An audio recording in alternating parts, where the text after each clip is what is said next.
Yo, welcome to History Buffs, the #1 anti-pedophilia podcast on the East Coast. My name's Pepper. Yo, I'm Phil. And this is a podcast. Yo, Phil, do you have anything coming up? Not really. I ain't got shit coming up. I'm just doing music videos, trying to get my life in order, trying to make some money. I'm thinking about starting a business or two businesses. I don't have an idea yet, but I got an itch. But no, I don't have shit going on, man. All right, Phil's going to start selling drugs. My name's Pepper, and I don't have anything going on other than work and other shit. So we're going to talk about Waco. Yeah. Jesus makes some dudes do some crazy shit. Dude, and here's the thing about Waco. It's the perfect recipe of white people, guns, religions, cults, and the federal government, namely the ATF, which we discussed earlier, that we turned into a whole nother thing that you'll probably never hear. ATF, why do we have the ATF today? Why are we worried about alcohol and tobacco? It was made, what was it? What did I say? 1886, I think you said. So just to be clear, we just basically recorded an entire podcast about gun control, but we deemed it not fit for human consumption. So we'll figure out where that's going to live later. But we had a good hour-long discussion about all that. But now we're going to talk about Waco. So in 1886, the federal government made the Alcohol, Tobacco, and Firearms Organization. And to be honest, in 2023 or even 1995, tobacco and alcohol is not that big of a deal. Yeah, I would love to be in those meetings because the official name of it is Bureau of Alcohol, Tobacco, Firearms, and Explosives. And I guarantee you these nutheads decided to add and explosives later because they're like, what? Wait, do we have a Bureau for explosives? Let's just add that in. I actually watch a YouTube channel called Ordnance Labs, and they deal with the ATF quite a bit because their business is they explode things. So they do demolition, shit like that, and they have to have they actually do work with that shit. So it's not all just firearms. It's not all shotguns with 12-inch barrels and shit like that. They actually do some work. And to be fair, back when this was started, up into the 1930s, alcohol and tobacco were a huge issue. Tobacco was a huge cash crop. Everybody smoked. Then you had Prohibition, where they made alcohol illegal, which we have an episode on that if you want to check that out, which was a terrible decision. And then you had the Untouchables from 1930 to 1932, and their main goal was to crush Al Capone's Prohibition black market activities. So they had a purpose for the alcohol and tobacco back in the early 1900s. But now, not so much. About 80 to 85%, I think, of it goes to firearms of their efforts. More than 5,000 employees, 5,200 and some. Stuff, man. Because more precise. To get the attention of the ATF, you could take a shotgun barrel and be like, "Hey guys, what's up? My name's Pepper. This shotgun barrel is I don't remember exactly the legal length or whatever. Let's just say for 12 gauge, it's 12 inches. Keep round numbers. And I'd be like, hey, what's up? My name's Pepper. This is a 12 gauge shotgun with a 12-inch barrel. I'm gonna take a file to it, and I'm gonna take 1/10 of an inch off. Watch me fucking do it. They will show up on my fucking doorstep before when I'm at 9/10, and they're like, Get the fuck out, dude. Give us that fucking shotgun. You're going to prison forever. We're going to shoot your kids. Yeah. And that's how the ATF operates. The reason we bring the ATF up is because you clicked on this to learn about the Waco Massacre or the Waco Siege, however you talk to, whatever. I call it a massacre because that's what it was. Sure. And the ATF were the. I just want to. I want to throw some respect to the ATF because, like what I said, like as I'm filing the shotgun barrel down, they show up, they kill my kids, they kill my dogs, they kill my wife, and all that stuff. That's how they operate. It's a very efficient system, and I respect that.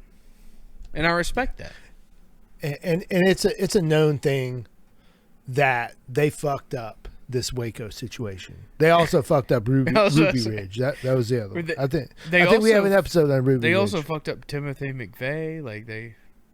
Okay, so we're gonna get into Timothy McVeigh and all that. Okay, we'll see. Let's start at the whole. Okay, you got the Branch Davidians. Okay, the Branch Davidians are a religious group. Today, they would call them a cult. All right, they believe in the Book of Revelations. Right, little bit more strict. It's the final book of the New Testament. Right, so it's a little more strict. There were some nego hordes, right, and they were led by a guy named David Koresh. David Koresh is a super interesting guy, more of an outcast, kind of awkward, but very intelligent in the realm of manipulating people. I'll tell you what, you need as a cult leader. I cannot separate David Koresh and Jim Jones in my mind. Like they are the same people to me, and similar people. And the thing about the Book of Revelations, he taught apocalyptic ending to life. So he said, "You're not going to die." Which is genius when you think about his whole plan, because everything he said that was going to happen happened. He said, you're not going to die in this group of natural causes. You're going to die because I'm a prophet and I talk to Jesus Christ and God. You're going to die in a fiery ball of hell because people are going to try to come back and take your love of Christ. Damn, you call that shit. In so many words. He basically like Babe Ruth called a shot. He did, and guess what? Happened. Everything he said was going to happen happened. That's the thing. Okay, time out real quick. Is he a real prophet then? He predicted some shit, and it happened. Is he a real prophet? Answer this now. Go, Phil. No. What? He's a buffoon. Like, the guy's a fucking. You could be a buffoon and a prophet. He's a buffoon. There's no rules against that. You could be a buffoon, pedophile, prophet, and is ultimately responsible for this whole fucking massacre. Sure. Well, okay. Just before we go into it, let's play a blame game. How much blame do you give on Koresh, and how much blame do you give on the ATF? I'll tell you this. I give 100% blame on Koresh because he started the whole thing. He's the reason for it. Sure. He kept it going. He's not saying the ATF didn't make mistakes along the way and they should be held accountable, blah, blah, blah.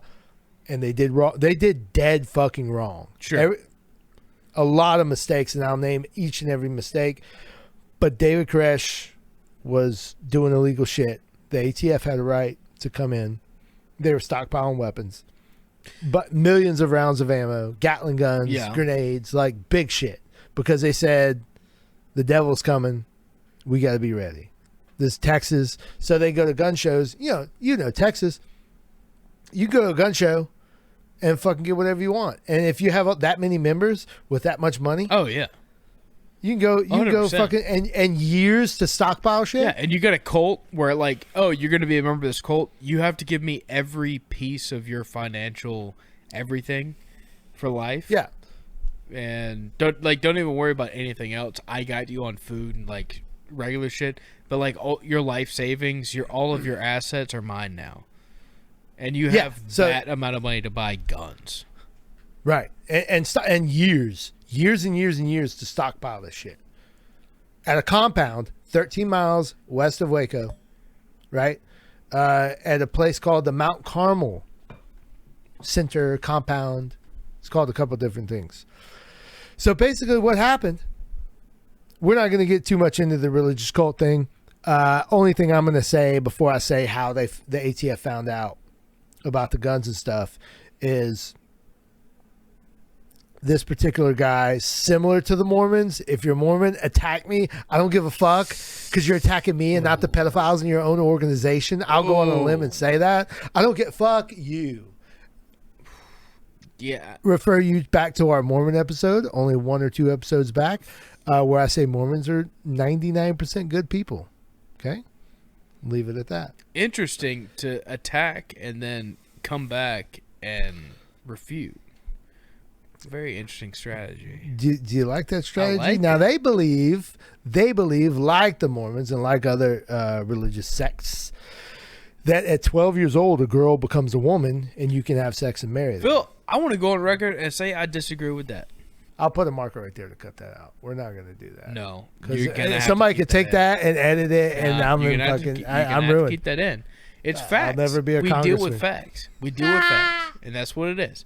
And the facts of the matter with me is I have never met a 12-year-old girl that I thought was hot or fuckable at all. I'm going to cut that out too. Nope. Okay.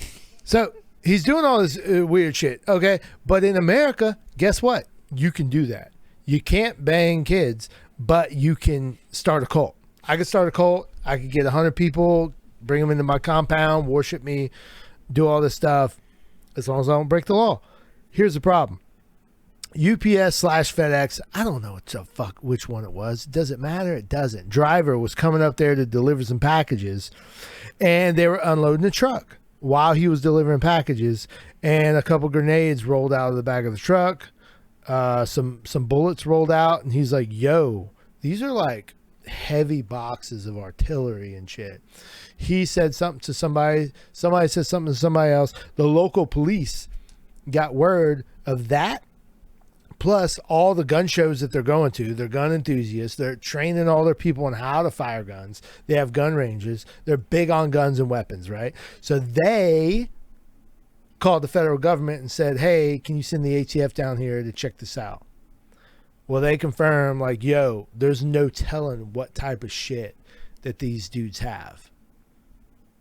We're gonna fucking do a raid, because the amount of shit they have. And this is the problem I have with it. Couldn't you fucking like ring one of the guys and be like, yo, this ATF, we heard you guys have some illegal weaponry. Hey, this is Jeff with the ATF. Just wondering, what do you guys have? What do you guys have going on? Because guaranteed they're not going to come back and be like, we are fucking kids and I have 1,200 AR-15s with 1 billion. Like, even just contact them first for the conversation. Right. Like, right. lies are fun. Yeah. They could have made a phone call and be like, look, we just want to make sure you're doing legal shit. Can we come by and do an inspection? Their argument is if they would have done that, they would have hid all their big guns and be like, yeah, we got a few hunting rifles, some pistols, whatever. Because, yeah, we teach the kids how to fire. It's Texas. Good point. It's not illegal to have guns in Texas. Sure. I mean, that's a good point. It is illegal. Like, if the ATF were to show up on my doorstep, I don't have anything that I would be embarrassed by. But if I did, I would definitely hide it. Right. So they did the investigation and figured out that, yo, these dudes have like millions of rounds of ammunition. And not only regular ammunition. We're talking about 50 cal, Gatling gun, sniper rifle, military grade shit. Phil just AR-15s. said a bunch of words that don't mean anything or matter. Oh, let me be clear. I know a handful of buzzwords for guns. 50 cal is one of them. I imagine that's a very big round. It is. Did they have 50 caliber They absolutely did. rifles? Yes. And one of the things they were doing was they were modifying the guns to have automatic fire, which you couldn't do in the 90s because of your dad, Joe Biden, passing. That's not my dad. Why'd you say it was my dad? Are you comparing me to Hunter Biden? I am recording this on a laptop, but not that laptop. That's the most disrespectful thing you've said to me this entire podcast. History of this podcast. And if you're a gun expert like me, it was the M16 lower receiver parts that they were modifying to make it automatic. Obviously. What was the 50 cal? What were they shooting Barretts out there? What was the 50 cal? I don't fucking know. Yeah, because you're not a fucking gun expert, you fucking idiot. Stop fucking acting like a fucking gun expert. But if I say 50 cal, people like raise their eyebrows. Like, I don't. Oh, shit, I cal. wonder what it is because nobody has a 50 cal because it's so expensive. Phil, how much is a 50 cal round? I don't know. Fucking guess, dude. $22. Yeah, about that. Yeah, this is one shot. It's Pow, about that's that. 22. Pow. Yeah, if you want to go out on a range day, you're looking at like $400 fucking dollars. Nobody fucking has a 50 cal. Why would they have a 50 cal? It's so expensive. Because with what you can do with like a 223 or a fucking AK-47 round, you could do like I don't know, like comparable. You could figure it out. I got to tell you, there's 5 people that know what the fuck you're saying right now. There's fucking nobody knows. And they're mad at me. Nobody cares. Because I couldn't think of fucking 7.62 by 39. There's a couple people who are mad because I couldn't think of that on the fucking spot. And I fucking blanked on it. And I said AK-47 round. And I apologize for that. I am fucking absolutely gay for that. And I am sorry. I am a fucking gun guy. And I will fucking die a fucking gun guy, and I will kill anybody who thinks that I'm not a fucking gun guy, and that's what it fucking is. And if you're the ATF and you're fucking listening to me, listen, I got a decent sized cock that I will shove in your fucking mouth, cause you ain't shit. ATF can suck my fucking little ass tiny fucking dick. You can do it in the bathtub when I'm relaxing on my fucking time. Not when you want to. I'm not going to show up to your fucking appointment so you can suck my fucking dick. You're going to show up to me when I'm in a fucking Epsom salt bath because I had a hard day at work. Guess what you did? You did fucking nothing. You killed a bunch of fucking people in a cult. Nobody gives a shit. You guys fucking suck. Suck my fucking dick, ATF. All my guns are legal. Fuck you. When you click on this podcast, you want to the point facts. You want unfiltered, no bullshit by experts of history. And that's exactly what you're getting. So they obtain a search warrant, right? They set up a command post in Waco, and they're like, we're gonna raid this fucking place. You know, we're gonna fucking go in there. And meanwhile, you got to remember, Clinton's the president. All right, so Bill, everybody supports not Hillary. Bill. Definitely not Hillary. All right? Not yet. Hillary's Not yet. There's no way Not near yet. that Oval Not yet. Office. Hillary's coming. Hillary's coming. So they're setting up to do this raid, and they want David Koresh, right? He's the leader. He's the main guy because everybody listens to him because he's the prophet. You got to remember, this guy talks to God. So they ask a postman, hey, do you know where David Koresh is? The postman's like, no, why? I was like, oh, we're going to do a raid on his compound. This is where the whole thing gets fucked up because the postman is a member of the cult at the Mount Carmel Center. Sure. Okay, so he takes his little Toyota, what's the Nissan hardbody? I don't know what he drove. I just thought it was funny. He takes the Nissan hardbody, bolts back to the compounds. Like, guys, this is it. This is it. Yo, Dave. This is the devil. This is the devil coming. All that This shit is you've been talking. Papa David Koresh said. This is what he said. Like they're coming. They said they're gonna do a raid. So they have time to prepare. And by the way, they've prepared for this fucking moment several times over the years to be raided. Okay? They have perimeters, they have towers, they have holes in the fucking windows for fucking sniper rifles. They're ready. Yeah, go look at like a map of the compound. Like it is set up like a prison camp almost. But it is very well set up from like an attack from outside. And they left no stones unturned. They did a very good job. And that's why it was such an impossible job for the fucking bitch-ass ATF who had nothing. The postman that they tipped off was Koresh's brother-in-law. Like, that's how close he was to also, him. real quick, Koresh had multiple brother-in-laws, so I don't know if that's that impressive. And to be more accurate, it was a TV reporter that was tipped off about it after that he got told.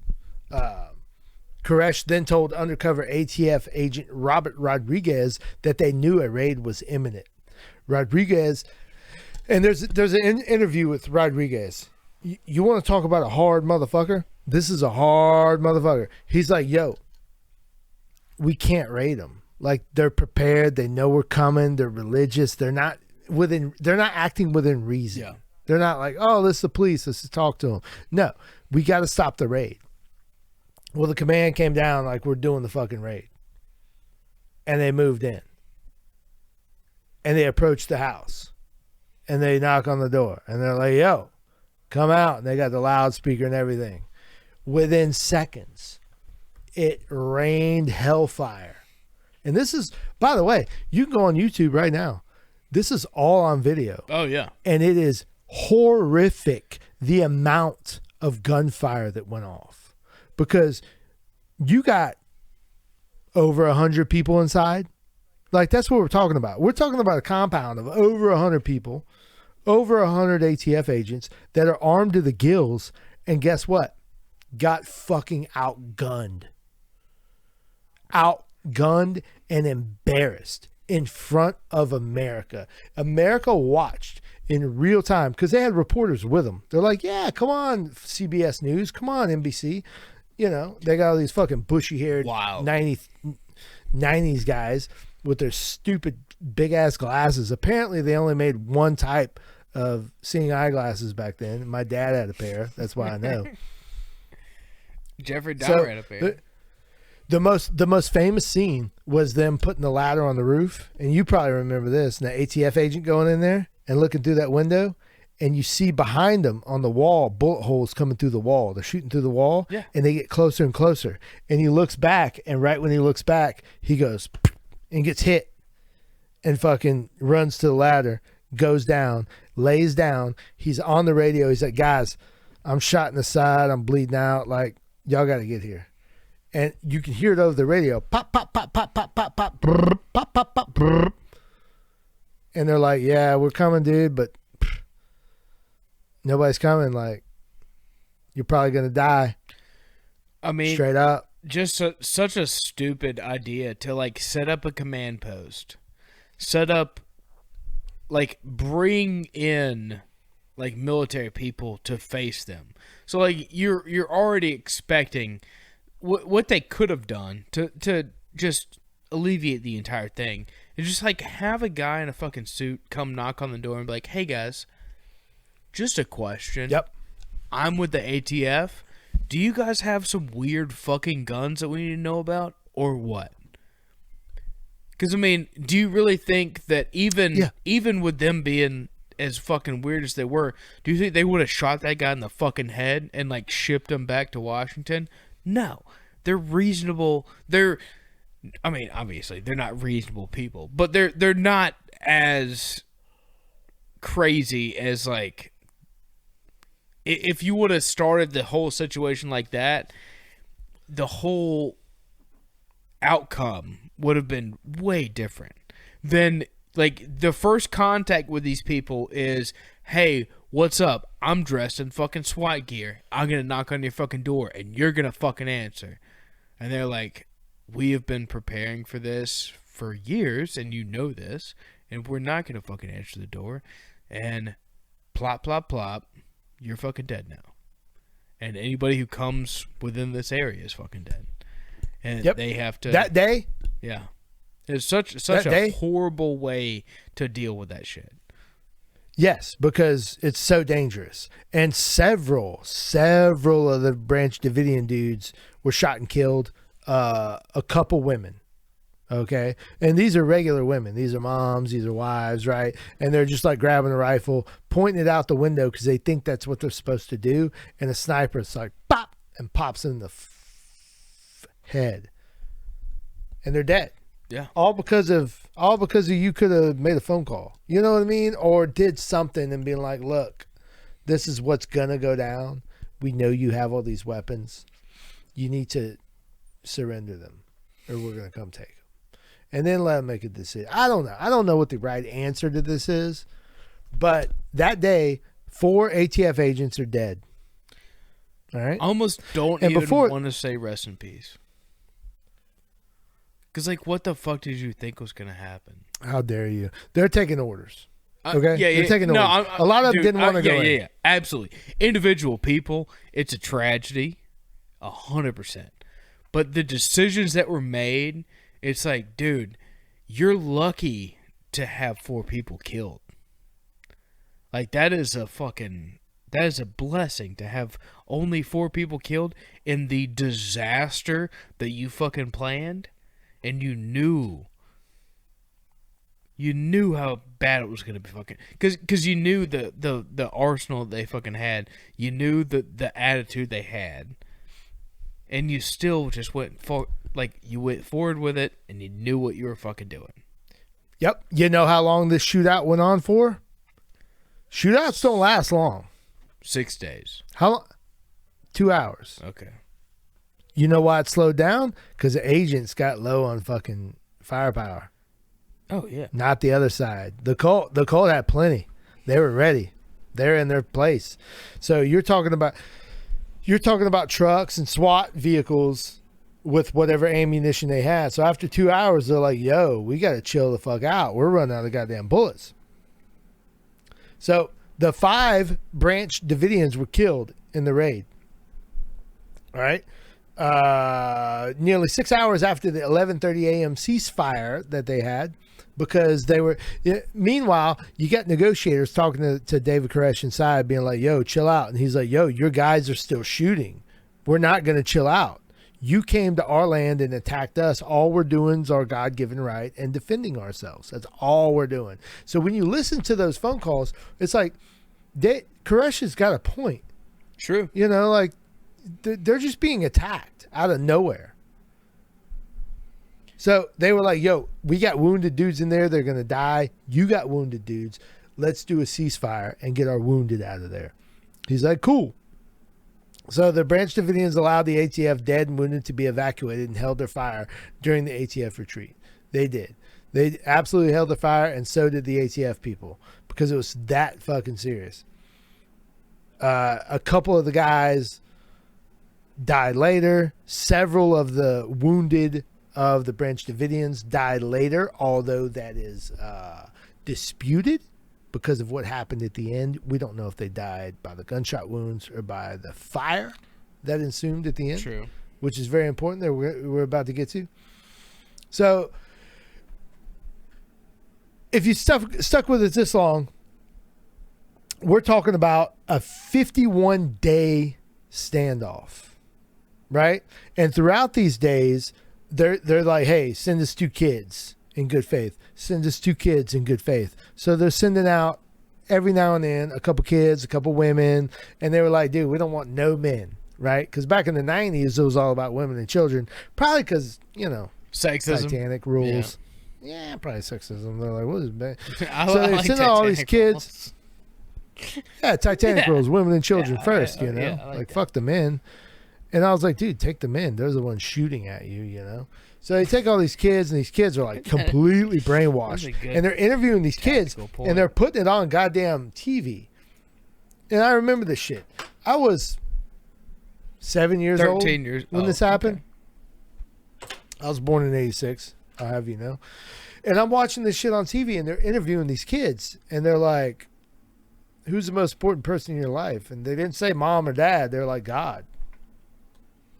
And they're like, who's next important? Koresh, because he's the prophet. He talks to God. And then it's my parents. You know what I mean? Like, I'm watching this shit, and I'm like, what? Hey, they were. Baby Phil was like, damn, I need to hang out with this Koresh guy. I might get some pussy. Yeah, but the problem was they brought in tanks. They brought in all this shit. And the tank guys were doing what they wanted. They brought in a sniper team, like a special ops, like ex-military, ex-war shit sniper team. And these dudes are badass. Like, they don't give a fuck about life, right? They're just there to carry out their mission and drink vodka and beat their wives. Like, they don't give a fuck. So the one thing that they were worried about, the negotiators were worried about, was a mass suicide, right? They didn't want anybody drinking the Kool-Aid. Yeah. They're like, yo, we want to help you. And they're like, no, we're going to heaven. Like, if you won't let us exist in this realm and in this space, we have to die. Yeah, that's a good card to play, because then it makes it seem like it's the federal government's fault. Yeah, and they did bring in religious experts. They're like, yo, we know what this guy believes, and you're fucked. The Heaven's Gate out. Shit, like, that shook so many people. Like, that was real. That absolutely has to be a future episode. Because, like, imagine being so committed to something where you, like, 100% know you're going to die, but you are fully committed and you have zero issue with it. And you're just like, fuck it. I'm going to fucking die 100%. And, dude, when I die, everything is going to be, it's just going to be Rule City. My fucking life is the best. Nobody can fucking touch me. I am the fucking best. Because I am dead. Meanwhile, right. And I fulfilled my prophecy, just like I said I would. Meanwhile, who's outside selling anti-government bumper stickers out of his fucking trunk? David bitch-ass Koresh. No, Koresh is inside with a gunshot wound in his side. Yeah, I guess that is. And they're treating it with garlic because they don't have any fucking medicine. Okay. And he's like dying. Garlic is a good thing to treat wounds. Yeah, with, I didn't know that.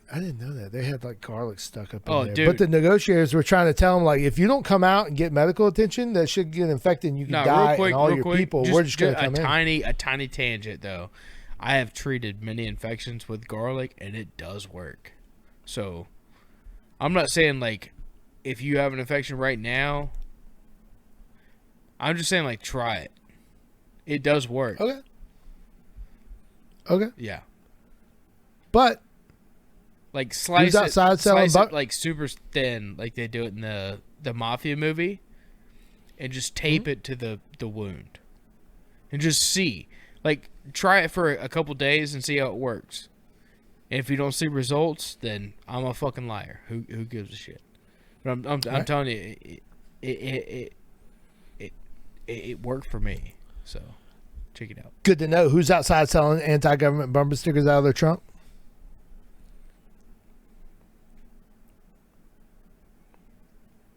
Tim McVeigh. Ooh. Just a regular guy.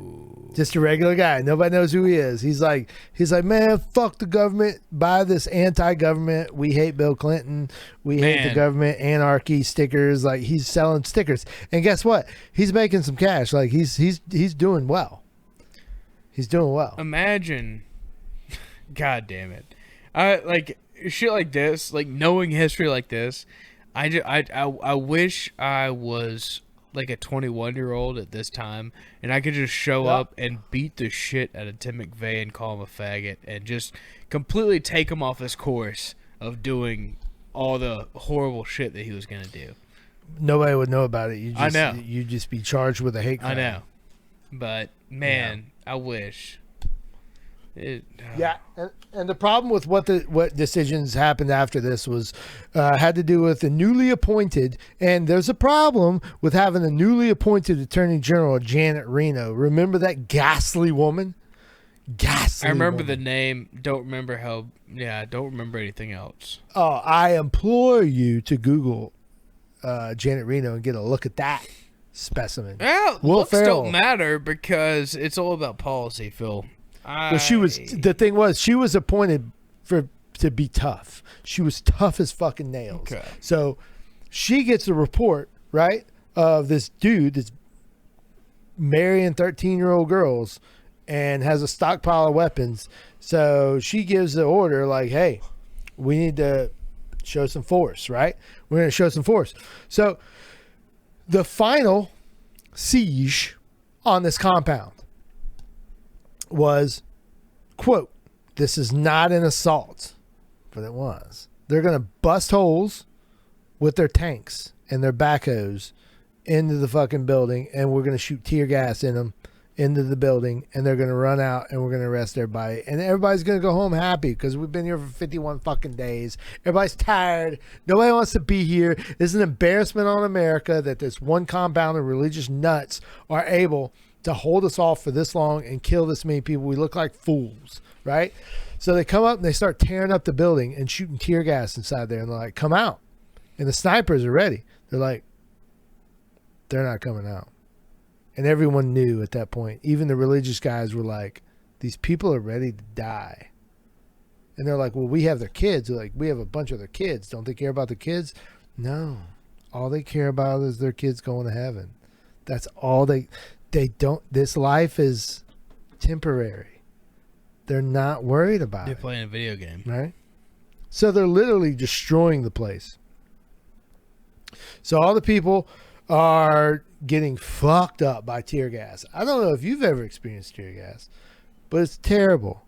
I watched a YouTube video. I've never been exposed to tear gas. I was about to start lying and say that It but would I'm be not gonna very do that. funny if you were like, yeah, I'm It a would tear be gas funny. victim. I was like, dude, I've been tear gassed 13 times. Here's the thing about me and Phil. Number one, we are not activists who participate in protests where tear gas attacks are possible. We don't care. We don't fucking go anywhere. You'll enjoy this nice fact. This final assault took place on April 19th, 1993. The Davidians were heavily armed with including 50 caliber rifles and armored combat engineering vehicle CEVs. The CEVs use explosives to punch holes in the walls of the building. Wait. Oh, I'm sorry. Let me back up. The FBI's hostage rescue team Very different. arms included 50 calibers and CEVs. Yes. But no, I'm going to find the thing where it says, no, they had 50 calibers too. 50 caliber because they had fucking tanks. What, dude? Fucking rifle guns. Did they have a fucking Toyota Tundra with a fucking 50 cal on the roof? You're like, that barely counts, dude. Oh, and also to give you an idea, they also use loudspeaker tactics, playing horrible songs nonstop for Like days at a what? time. Beautiful One Animal? of the sounds they used? No. One of the sounds that they used was, the off the line sound of the phones back in the 90s, like Yeah. dun dun dun dun dun. They played that for 2 days straight. Had power amps and And the everything. FBI did that? Yes. Or, sorry, ATF. Who gives a shit? Same shit. Yeah, they do that No, shit all the FBI time. hostage rescue team. Yeah. They use. They're they, disgusting. I want to find the songs because I remember the songs. It wasn't the fucking. We don't need to relive that shit. But The it was whole thing, annoying like, ass just- songs. I don't know, man. Like, the whole thing where they literally just picked a fight with people that they knew. I don't know, man. Like, it was such a such a failure. Yeah, to categorize, to summarize. And it's one thing to, like, it's kind of your fault that the whole thing happened to begin with. 100%. It's It was, looking back, it's fucking embarrassing by the U.S. government, Man. this is how they handled this. And there's that, and then there's, I mean, Ruby Ridge, man. Like, we gotta do like, I'm not looking forward to it, but we gotta cover that.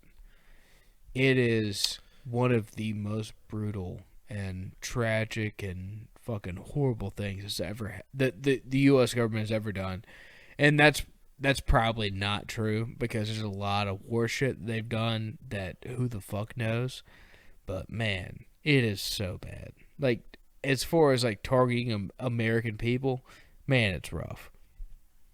Yep.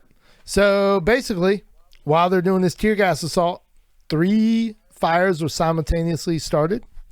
It's an argument to this day who started those fires. FBI says that they did it. They say that they did it. We don't know. 9 people evacuated, and they said, fuck this, I want to live. Everyone else died. You're talking about 86 people, men, women, and children. And when Phil says 3 fires were simultaneously started, he means 3 fires were accidentally started or purposefully started by the Christian guy and not the government, for sure. Yep. And so that ended it. All those people died. It was a stain on America's history. Who do you think started the fire? Because Bruce Springsteen wrote a song about it. He said, "We didn't start the fire." Who do you think started the fire? In your opinion? I don't know. FBI. Because I feel like they wanted to smoke them out. Okay. But it was a wooden structure. It was such an intense fire. Again, this is all on YouTube. Sure. You can go look at it. Oh, you can watch every second of it. I don't recommend you do. A couple fun facts about this. Before all this, they took the tanks because they were being assholes and ran over all of their vehicles outside, including David Koresh's. Go ahead. Excuse me? Go ahead. Including David Koresh's 1968 Chevrolet Camaro. Okay? They crushed it with a tank just to be like a fuck you. Is that, like, hey, is that being an asshole? Because back is that being an asshole? Yeah, but yes, because back then you kill 4 fucking ATF agents, like they're brothers. You know what I mean? Like now the ATF guys are out for blood and the negotiators are trying to be nice. And they're like, yeah. So they ran over all their shit and killed it. Guess where that Chevrolet Camaro is now? Oh my God. I know exactly what you're saying. Sold at an auction. Crushed Camaro for $37,000 to who? Who bought it? You're not gonna guess. Zach Baggins of Ghost Adventures, the TV show. Are you fucking kidding me? No shit. No shit. That's fucking hilarious. Shouts out to Zach, you fucking weirdo. That is such a weird thing to buy. So that siege happened on April 19th. Oh my God, that's so much 1993. Money for a crushed Are you ready Camaro. for this? I need you to hear this one. That siege happened on April 19th, 1993. Obviously. Where they killed all those people. 2 years later, on April 19th, Oklahoma City bombing. Same date. Tim McVeigh, Terry Nichols cited the Waco siege as their number one motivation for bombing the federal building in Oklahoma City. 420 minus 1. Bro, real quick, I know we covered OKC. I have learned new information that I don't know if it's credible or not, but apparently I don't expect you to know this, but apparently there's some very prominent people that were involved with the OKC rescue and cleanup that ended up getting fucking murdered. And it's very weird. Ooh. So there's like a prominent guy who like rescued a bunch of people from the OKC bombing that ended up committing suicide in a cornfield with multiple gunshots to the head, knife wounds to his fucking hands and wrists and arms, and just a bunch of weird shit. We're going to have to look into that. You know what you're going to look into tonight, though? You're going to go and listen to the album or the song from the album, Voice of Fire. In the Fire, several of David Koresh's solo albums were preserved and not burnt, and they were released. We're gonna find these fucking albums, and we're gonna listen to them. And it's probably gonna suck. It's probably gonna be about cult shit. I mean, that's why I struggle like separating him and Jim Jones, because Jim Jones is also a recording artist who was not, I would say, that good. No, he's not David Koresh. Yeah, I mean, I mean, it's tough. Like if you're gonna have a cult, I'm just gonna go ahead and say your music is probably not gonna be number one priority. Mm-hmm. So it's probably gonna suck. It's something that I've noticed with people in life. Yep. It's what it is. If you're a video game player, Joseph Seed, the main character in Far Cry 5. Here we go. Based off of David Koresh. Okay. Based off of David Didn't know Koresh. that. So next time you play that game, that was a good game. Don't play video games. Not gay. It was a cult based in Montana. That was Far Cry 5.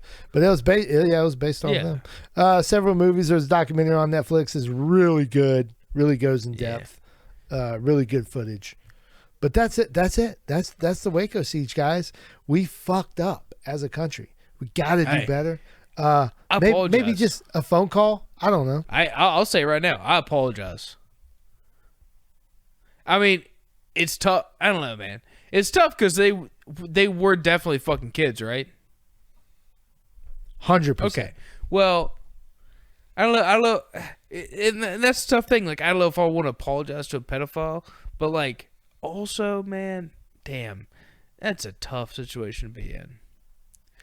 Yep. I would say, sure is. I would say, in conclusion,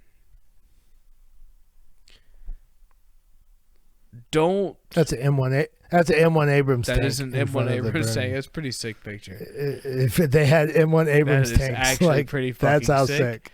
Yeah, people go look up that fucking thing. That is a pretty fucking sick ass tank. I would say, oh shit, that's all right, Phil. You're showing me some pretty fucked up images now. Okay. I would say, don't be a pedophile, because I feel like this is kind of the root of this evil and mostly all evil. Like, just don't be a pedophile, and like everything will be pretty chill. Yeah. Yeah. Don't be a pedophile. Don't stockpile weapons. Maybe don't start a cult. I don't know. It's even fine if you stockpile weapons. Yeah. So fucked up, man. Because like the story is, and look, you know as well as I do, in the early 90s that you can't tell, especially after a fire, how somebody died. Like, it's really hard.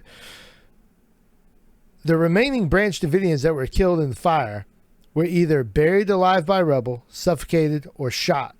Many were killed by, of course, smoke inhalation or fire that can go off the building. Steve Schneider, this is the last fact I'll do on this. Yeah.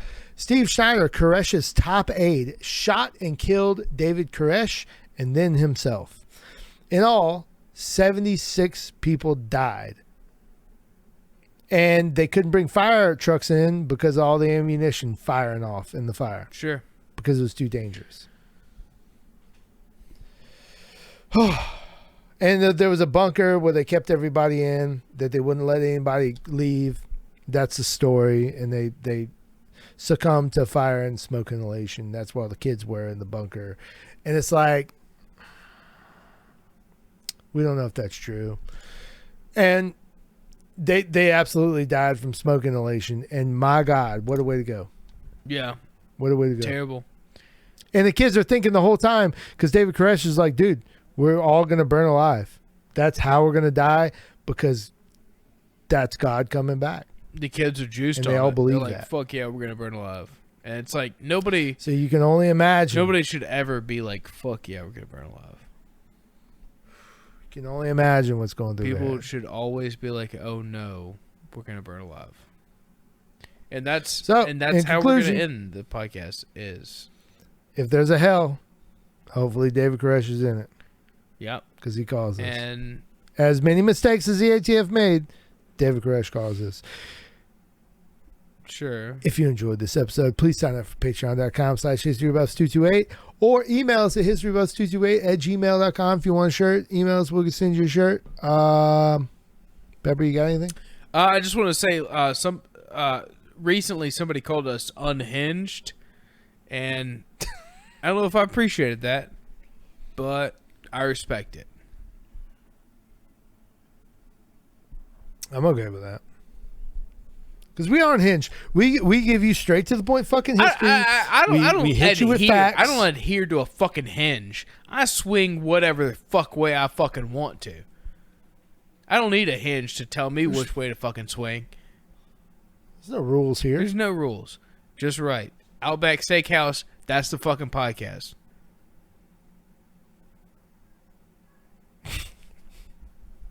All right.